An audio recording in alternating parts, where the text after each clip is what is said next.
ஆசிரியர் பெருமக்கள் அனைவருக்கும் இனிய காலை வணக்கம். காலை எழுந்தவுடன் கணக்கு 28வது நாளுக்கான கொஷின்ஸை இன்றைக்கி நம்ம பார்க்க போகிறோம். இதில் கேள்வி எண் 271, ஃபிபோனசி எண் தொடரில் ஒவ்வொரு டேஷாவது உறுப்பும் 5 மடங்காகும் அப்படின்னு கேட்டிருக்காங்க. அப்போ ஃபஸ்ட் நமக்கு என்ன தெரியணும் அப்படின்னா, ஃபிபோனசி எண் தொடர் அப்படின்னா என்னன்னு தெரியணும்.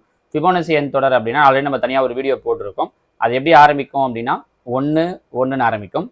அதுக்கடுத்து வர நம்பர் எல்லாமே 2 2 ஆட் பண்ணால் 1 1 ஆட் பண்ணோன்னா 2, 1 2 கூட்டினோன்னா 3, 2 3 5, 5 3 8, 5 8 13 இப்படின்னு சொல்லிட்டு போய்கிட்டே இருக்கும். 8 13 21 அண்ட் ஸோ ஆன் இப்படின்னு போய்கிட்டே இருக்கும். இதில் அவங்க கேட்குறது 5உடைய மடங்கு எங்கெல்லாம் வருதுன்னு கேட்குறாங்க. பாருங்கள், 1 2 3 4, 5வது நம்பர் 5உடைய மடங்கு. இதே மாதிரி ஆக்சுவலாக நீங்கள் போட்டே வந்தீங்க அப்படின்னா இப்போ இங்கே பார்த்தீங்கன்னா 34, இங்கே பார்த்தீங்கன்னா 55, இது 5உடைய மடங்கு. 6 7 8 9 10. அப்போது ஒவ்வொரு 5வது நம்பரும் பார்த்தீங்க அப்படின்னா 5உடைய மடங்காக இருக்குது. பாருங்கள், இது 5வது நம்பர் 5உடைய மடங்கு 5, 10வது நம்பர் 5உடைய மடங்கு 55. இதே மாதிரி போட்டிங்கன்னா 15வது நம்பர் பார்த்தீங்கன்னா 5உடைய மடங்காக வரும். ஸோ அதான் அவங்க கேட்குறாங்க. இதே கேள்வியை வேற கூட மாற்றி எப்படி கேட்பாங்க அப்படின்னா, ஒவ்வொரு டேஷாவது எண்ணும் 2 மடங்குன்னு கேட்கலாம். நான் இப்படி ஒரு கொஸ்டினை கேட்குறேன். இங்கே அவங்க கேட்ட மாதிரி ஃபிபோனசி எண் தொடரின் ஒவ்வொரு டேஷாவது உறுப்பும் 2 மடங்காகும். முதல் கேள்வி இதுதான். அந்த 5 மடங்கு அப்படிங்கிறத எடுத்துகிட்டு என்ன கேட்குறேன் அப்படின்னா, ஒவ்வொரு டேஷாவது உறுப்பும் 2 மடங்காகும். நீங்கள் இதை இப்போ நம்ம சொல்லியிருக்கிறதுல வச்சே உங்களால் சொல்ல முடியும். சரிங்களா? இதுக்கு என்ன ஆன்சர்? எத்தனாவது நம்பர் எல்லாம் 2உடைய மடங்காக வருது அப்படிங்கிறதுக்கு ஆன்சர் சொல்லுங்கள். இங்கே இன்னொரு கொஸ்டின் கேட்குறேன். ஃபிபோனசி எண் தொடரின் 12வது உறுப்பு என்ன? கொஸ்டின் என்ன? ஃபிபோனசி எண் தொடரில் 12வது உறுப்பு என்ன? இது 2வது கேள்வி. 3வதா, ஃபிபோனசி எண் தொடரின் 12வது உறுப்பிற்கும் 11வது உறுப்பிற்கும் இடையே உள்ள வித்தியாசம் என்ன? வித்தியாசம்னா மைனஸ். அப்போ நீங்கள் என்ன பண்ணணும்னா இதை அப்படியே கண்டினியூவாக எழுதிட்டு வரணும். ஆக்சுவலாக நான் 10 நம்பர் வரைக்கும் எழுதிட்டேன். நீங்கள் இன்னும் இதே மாதிரி 2 நம்பரை கண்டுபிடிச்சிங்கன்னா 11வது 12வது நம்பரும் கிடைச்சிடும். அதை வச்சு தான் இந்த 2 கேள்வியும் கேட்டிருக்கேன். 12வது உறுப்பு என்னன்றது ஒரு கேள்வி, 12வது உறுப்புக்கும் 11வது உறுப்புக்கும் இடையில் இருக்கக்கூடிய வித்தியாசம் என்ன அப்படிங்கிறது ஒரு கேள்வி. சரிங்களா? ஸோ இந்த 3 கேள்விக்கு ஆன்சர். ஃபிபோனசி எண் தொடர் அப்படிங்கிறது பேப்பர் 1 ஆனாலும் 2 ஆனாலும் ரொம்ப ரொம்ப இம்பார்ட்டண்டான ஒன்று. எல்லா டெட் எக்ஸாம்லையுமே அவங்க ஃபிபோனசி எண் தொடரை வச்சு நிச்சயமாக ஏதாவது ஒரு கேள்வியை கேட்டுடுறாங்க. அதனால் இதுக்கான ஆன்சர்ஸை நீங்கள் கண்டிப்பாக சொல்லுங்கள். சரியா?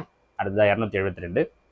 இப்படத்தில் எக்ஸ் மற்றும் ஒய்யின் மதிப்பு என்னன்னு கேட்டிருக்காங்க. பாருங்கள், இது 90 டிகிரி, இது ஒய் இல்லையா? குத்தெதிர் கோணங்கள் அப்படின்னு சொல்லி சொல்லுவாங்க. Vertically opposite angle. அப்போ இது 90னா கண்டிப்பாக இந்த ஒய்யுடைய வேல்யூ என்னவாக இருக்கும் அப்படின்னா 90ஆக இருக்கும். ஒரு முக்கோணத்தில் 3 கோணங்களை கூட்டினா 180 டிகிரி வரணும். இது 90. அப்போ இது ரெண்டுத்தையும் ஆட் பண்ணால் இன்னொரு 90 வரணும். இது ரெண்டுமே எக்ஸு எக்ஸு, அப்போ ரெண்டுமே சமமாக இருக்குன்னு அர்த்தம். அப்போ இது ஒரு 45, இது ஒரு 45. கரெக்டாக? ஸோ எக்ஸோட வேல்யூ 45, ஒய்யுடைய வேல்யூ 90. ஸோ ஆன்சர் 2 ஆன்சருங்க பாருங்கள். 45, 90, 90, 45ன்னு கொடுத்துருக்காங்க. ரெண்டுத்தில் எதை சூஸ் பண்ணுவோம் அப்படின்னா 45, 90 தான். ஏன்னா வேல்யூ ஆஃப் எக்ஸ் அண்ட் ஒய்ன்னு கேட்டிருக்காங்க. எக்ஸுக்கு 45, ஒய்க்கு 90. அப்போ அவங்க என்ன ஆர்டரில் கேட்டிருக்காங்களோ அந்த ஆர்டரில் தான் நம்ம ஆன்சரை சொல்லணும். ஓகேவா? அடுத்ததான் 273. 5 நபர்கள் 5 வேலைகளை 5 நாட்களில் செய்து முடிப்பர் எனில் 50 நபர்கள் 50 வேலைகளை டேஷ் நாட்களில் செய்து முடிப்பர். இது நம்ம ஏற்கனவே ஃபார்முலா சொல்லியிருக்கோம் இல்லையா? PHD/Wன்றது ஃபார்முலா. பி பர்சன் எவ்வளோ பேர்? 5 பேர் இன்ட்டு ஹெச் ஹவர்ஸ் எவ்வளோ? 5 ஹவர்ஸ்ன்றது கிடையாது. எவ்வளோ மணி நேரம்னு சொல்லலை. அப்போ ஹவர்ஸ் பிரச்சனை இல்லை, டேஸ் தான் கொடுத்துருக்காங்க. 5 நாட்கள். அப்போ டேஸ் 5 பை ஒர்க்குன்றது தான் எத்தனை ஒர்க்கு, வேலை எத்தனை? 5 வேலை ஈக்குவல் டு இதே மாதிரி 50 நபர்கள் 50 வேலைகளை 50 நபர்கள் வேலை வந்து 50, டேஸ் தெரியாது. அந்த டேஸ் என்னன்னு கொஸ்டின் கேட்டிருக்காங்க. புரிஞ்சுக்க முடியுதா? ஸோ 5 5 கேன்சல் ஆகிடும், 50 50 கேன்சல் ஆகிடும். மீதி இந்த பக்கம் நிற்கிறது 5, இந்த பக்கம் நிற்கிறது டேஸ். அப்போ மொத்தம் எத்தனை நாளில் முடிப்பாங்க அப்படின்னா 5 நாட்களில் முடிப்பாங்க. முடிஞ்சு வச்சு பாருங்கள். சொல்கிறது புரிஞ்சுக்க முடியுதா? சரியா? இது 273. இதே மாடலில் இன்னொரு கேள்வி தந்துடலாமா?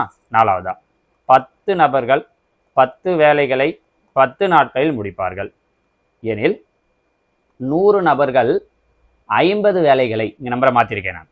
சரிங்களா? 100 நபர்கள் 50 வேலைகளை எத்தனை நாட்களில் முடிப்பார்கள்? இதுக்கு ஆன்சர் சொல்லுங்கள் பார்க்கலாம். எல்லாம் ஒரே நம்பராக கொடுக்கல, இந்த இடத்துல மட்டும் நம்பரை மாற்றிருக்கேன். ஓகேவா? ஆனால் விஷயம் என்னவோ இதே மாதிரியே தான். இதே மாதிரி ஒர்க் அவுட் பண்ணி இந்த 4வது கேள்விக்கு என்ன ஆன்சர் வரும்னு சொல்லுங்கள். சரியா? இது 4. அடுத்தது 274. √128 - √98 + √8 இதனுடைய மதிப்பு என்னன்னு கேட்டிருக்கோம். ஏற்கனவே இந்த மாடல் நம்ம ஒரு கொஸ்டின் பார்த்துருக்கோம், ஞாபகம் இருக்கும்னு நினைக்கிறேன். இந்த மாதிரி ரூட்டில் கொடுக்குறாங்கன்னா முழுசாக ரூட் எடுக்க முடியலன்னா ரூட் 128ன்றது ஒரு ஸ்கொயர் நம்பர் கிடையாது. அப்போ என்ன பண்ணணும்? ப்ரைம் ஃபேக்டரைசேஷன், ரெண்டாம் வாய்ப்பாடு 6 2 4 2. மறுபடியும் நீங்கள் அப்படியே கூட ஒன்று பண்ணிக்கலாம், 8ஆம் வாய்ப்பாடுலேயே போட்டுருவா. 8 8 64. ஏன்னா டக்குன்னு நமக்கு தெரியுதுன்றதால நான் அப்படியே போட்டுட்டேன். அப்போ 2 முறை 8 வர்றதால ஒரு முறை 8. எது மட்டும் தனியாக நிற்குது? 2 மட்டும். அப்போ √2 மைனஸ் இதே மாதிரி 98 செய்கிறேன். 98 ரெண்டாம் வாய்ப்பாடு 4 2 9 2 49 7 49. 2 7க்கு பதில் ஒரு 7, ஒரு 2 தனியாக நிற்கிறதால என்ன பண்ணுறோம்? √2 ப்ளஸ் 8 8 ரெண்டாம் வாய்ப்பாடு 4 2 2 2 2க்கு பதில் ஒரு 2, ஒரு 2 தனியாக நிற்கிறதால √2. அப்போ பாருங்கள் எல்லாத்துலேயும் √2 இருக்கிறதால √2 அப்படியே எழுதிக்கலாம். நம்பர்ஸ் மட்டும் 8 மைனஸ் 7, 8ல் 7 போயிடுச்சுன்னா 1, 1 + 2 3. அப்போ ஆன்சர் 3√2. ஆனால் அவங்க அந்த ஆன்சரை கொடுக்கல. இதை பற்றி நம்ம ஏற்கனவே ஒரு வீடியோவில் விளக்கம் சொல்லியிருந்தோம். வெளில இருக்கிற நம்பரை ரூட்டுக்கு உள்ளே அனுப்புகிறோன்னா 2 முறையாக போகும். அப்போ 3 × 3 ஆல்ரெடி உள்ள ஒரு 2, 3 9, 9 2 18. So answer √8. 3 9 9 2 18. அப்படின்னா என்ன கிடைக்கணும் அப்படின்னா √18 அப்படின்னு சொல்லி கிடைக்கணும். அவங்க தப்பாக கொடுத்துருக்காங்க. √18ன்னு வரணும், √8ன்னு கொடுத்துருக்காங்க. அதை மாற்றிக்கோங்க, √18. ஓகேங்களா? கேள்வி எண் 275. கொடுக்கப்பட்ட படத்தில் மரத்தின் உயரம் என்னன்னு கேட்டிருக்கோம். Find the height of the tree. இது பாருங்க, இங்கே 90 டிகிரி இருக்கும். ஆக்சுவலாக ஸ்ட்ரெயிட் லைனாக கன்சிடர் பண்ணும்போது என்னவாகும்? 90 டிகிரி. அப்போ இதில் இவங்க இந்த ஹைட் கேட்டிருக்காங்க. என்ன பண்ணலாம்? 90 டிகிரிக்கு எதிரில் இருக்கிறது கர்ணம். கர்ணம் ஸ்கொயர் ஈக்குவல் டு இது ஒரு பக்கம் இது ஒரு பக்கம். நீங்கள் எதிர்பக்கம் அடுத்துள்ள பக்கம் எப்படி வச்சுக்கிட்டாலும் ஓகே தான், ரெண்டுத்தோட ஸ்கொயர். கர்ணம்ன்றது இங்கே என்ன கொடுத்துருக்காங்க? 20. 20 ஸ்கொயர் ஈக்குவல் டு ஒரு பக்கம் தெரிஞ்சிருச்சு 12, 12 ஸ்கொயர். இன்னொரு பக்கம் தெரியாது, அதை நான் என்ன வச்சுக்கிறேன்னா எக்ஸ். அப்போ எக்ஸ் ஸ்கொயர். 20 ஸ்கொயர் பண்ணேன்னா 400 ப்ளஸ் 12 ஸ்கொயர் இந்த பக்கம் வந்துச்சுன்னா 12 ஸ்கொயர் பண்ணால் 144 ப்ளஸ் 144 இந்த பக்கம் வந்தால் -144 ஈக்குவல் டு எக்ஸ் ஸ்கொயர். 400ல் 144 போயிடுச்சு அப்படின்னா 256 ஈக்குவல் டு எக்ஸ் ஸ்கொயர். 256ன்றது எதோட ஸ்கொயர்? 16ஓட ஸ்கொயர். அப்போ எக்ஸோட value 16. So answer option 1 16 feet. புரிஞ்சு முடியுதுங்களா? இந்த மாடலில் நம்ம ஆல்ரெடி கொஸ்டின் பார்த்துருக்கோம். 276. If the median of A 3A 5A 8A 11A 15A 18A is 16, then find the value of A. அதாவது இதோட இடைநிலை கொடுத்துட்டாங்க. மொத்தம் எத்தனை நம்பர் இருக்குது? 1 2 3 4 5 6 7 நம்பர் இருக்குது. 7ல் இடைநிலைனா நடுவில் இருக்கிற நம்பர். ஃபஸ்ட்டு 3 லாஸ்ட்டு 3 விட்டுட்டோம். நடுவில் என்ன இருக்குது? 8A. அப்போது அவங்க கொடுத்துருக்கிறது இந்த 8Aவோட வேல்யூ. 8Aவோட வேல்யூ தான் என்ன கொடுத்துருக்காங்கன்னா 16 16ன்னு கொடுத்துருக்காங்க. அப்போ A ஈக்குவல் டு என்ன கிடைக்கும்? 16. பெருக்கல் இருக்கிற 8 அங்கே போயிடுச்சுன்னா வகுத்தல் 4 8 8. அப்போ A ஈக்குவல் டு என்ன கிடைக்கும் அப்படின்னா 2. So answer option 3 2. புரிஞ்சு முடியுதா? சரிங்களா? அடுத்ததா 277. ஒரு செங்கோண முக்கோணத்தின் பக்கங்களின் விகிதம் 5:12:13 மற்றும் அதன் சுற்றளவு 120 அலகுகள் எனில் அதன் பக்கங்கள் டேஷ் ஆகும்னு கேட்டிருக்காங்க. நம்ம மெத்தடாகவும் போடலாம். ஆனால் மெத்தடாக போடாமல் ஆப்ஷன்லேருந்து எப்படி நமக்கு தெரிஞ்ச விஷயத்தை வச்சு ஆன்சர் சொல்கிறதுன்னு பார்க்கலாம். ஆல்ரெடி நம்ம சொல்லியிருக்கோம், ரேஷியோவில் வருதுன்னா இப்போ ஃபஸ்ட் நம்பர் 5. அப்போ கண்டிப்பாக ஃபஸ்ட் நம்பர் ஆன்சரில் என்னவாக இருக்கணும்னா 5உடைய மடங்காக இருக்கணும். 25 10 20 இதெல்லாம் 5உடைய மடங்கு. 36 5உடைய மடங்கு கிடையாது. அப்போ இது ஆன்சர் இல்லை. ரெண்டாவது நம்பர் 12 12உடைய மடங்கு. 12 36 12 24 4 12 48 12ஆம் வாய்ப்பாடில் வந்துடுச்சு. 13 13 26 4 13 52. ஆனால் 59 13ஆம் வாய்ப்பாட்டில் வராது. இது கிடையாது. அடுத்து வரேன். இப்போ 2 ஆன்சர் நிற்குதே சார் அப்படின்னா சுற்றளவு எவ்வளோ கொடுத்துருக்காங்க? 120. அப்போ 3 பக்கத்தையும் கூட்டினா தான் முக்கோணத்தோட சுற்றளவு. கரெக்டாக? 10 ஒரு 24 ஒரு 26 50 60 தான் கிடைக்குது. ஆனால் அவங்க என்ன சொல்லியிருந்தாங்க? 120. அப்போ கண்டிப்பாக இதுவும் ஆன்சர் கிடையாது. நீங்கள் வேணால் கூட்டி பாருங்கள், இது 120 வரும். ஸோ ரேஷியோ வச்சு கொஸ்டின் கொடுக்குறாங்கன்னா ரொம்ப சிம்பிளாக அப்படி சூஸ் பண்ணலாம். உட்காந்துட்டு எல்லாத்துக்கும் ஃபார்முலா இது பண்ணணும், அப்ளை பண்ணி பார்க்கணும், போட்டு பார்க்கணும் அப்படின்னு கிடையாது. முடிஞ்சிச்சு பாருங்கள். சரியா? அடுத்ததாக 278. 5A⁴ மற்றும் 3A² ஹோல் கியூப் இதனுடைய பெருக்கல் என்னன்னு கேட்டிருக்காங்க. 5A⁴ பிரச்சனை இல்லை. இன்ட்டு இது கூட அவங்க இதுக்கு பாருங்கள் ஹோல் கியூப் கொடுத்துருக்காங்க. அப்போ 3 கியூப் பண்ணணும், A² கியூப் பண்ணணும். 3 கியூப் பண்ணோம் அப்படின்னா 3 9 3 27. A² ஹோல் கியூப்னா ஜஸ்ட் இந்த 2 நம்பரையும் பெருக்குனா போதும். 2 கியூப் பண்ணுற போகிறீங்க. A⁴ அர்த்தம். அப்போது 5 27 பெருக்கிறோம். 7 35 2 10 13.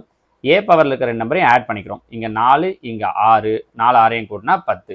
அப்போ 135 A⁴ 10 ஆக்சுவலாக இங்கே 135 நம்பரில் மிஸ் ஆகிருக்கு, அதை கொஞ்சம் மாற்றிக்கோங்க ஆப்ஷன்ஸை. 135 a⁻10 அப்படிங்கிறது தான் இதோடைய சரியான விடை. சரிங்களா? சரி, இங்கே நான் ஒரு கொஸ்டின் தரேன். ஏற்கனவே 4 கொஸ்டின் தந்தோம் இல்லையா?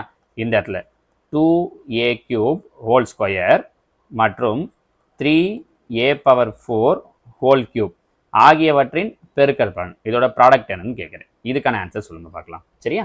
அடுத்த 279. ஒரு நாளில் 36 நிமிடங்களின் சதவீதம் யாது?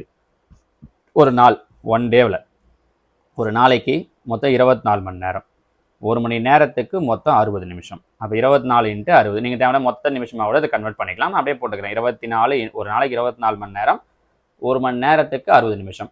ஏன் நிமிஷமாக மாற்றிருக்கேன்னா அவங்க கேட்டிருக்கிறது 36 நிமிஷங்கள், அப்போ 36 மேலே போட்டுக்கிறேன். இன்ட்டு சதவீதம்னு கேட்டாலே 100%, அப்போ இன்ட்டு 100%. கேன்சல் பண்ண முடியுமான்னு பார்க்குறேன். 0 0 கேன்சல் ஆகிடும். 1 6 6 6 36, 1 6 6 4 6 24. கரெக்டா? அப்போ மீதி என்ன நிற்குதோ 2 4 2 10. அப்போ மீதி என்ன நிற்குது? 5/2. 5 2ஆல் அடித்தோம் அப்படின்னா 2.5. அப்போது எவ்வளோ சதவீதம் ஒரு நாளில் 36 நிமிஷன்றதுன்னு பார்த்தோன்னா 2.5%. முடிஞ்சிச்சு. புரிஞ்சுக்க முடியுதா? சரியா? அடுத்ததா 280. ஓரலகு ஆரமுள்ள வட்டத்தின் பரப்பளவு. வட்டத்தோட பரப்பளவுக்கு என்ன ஃபார்முலா?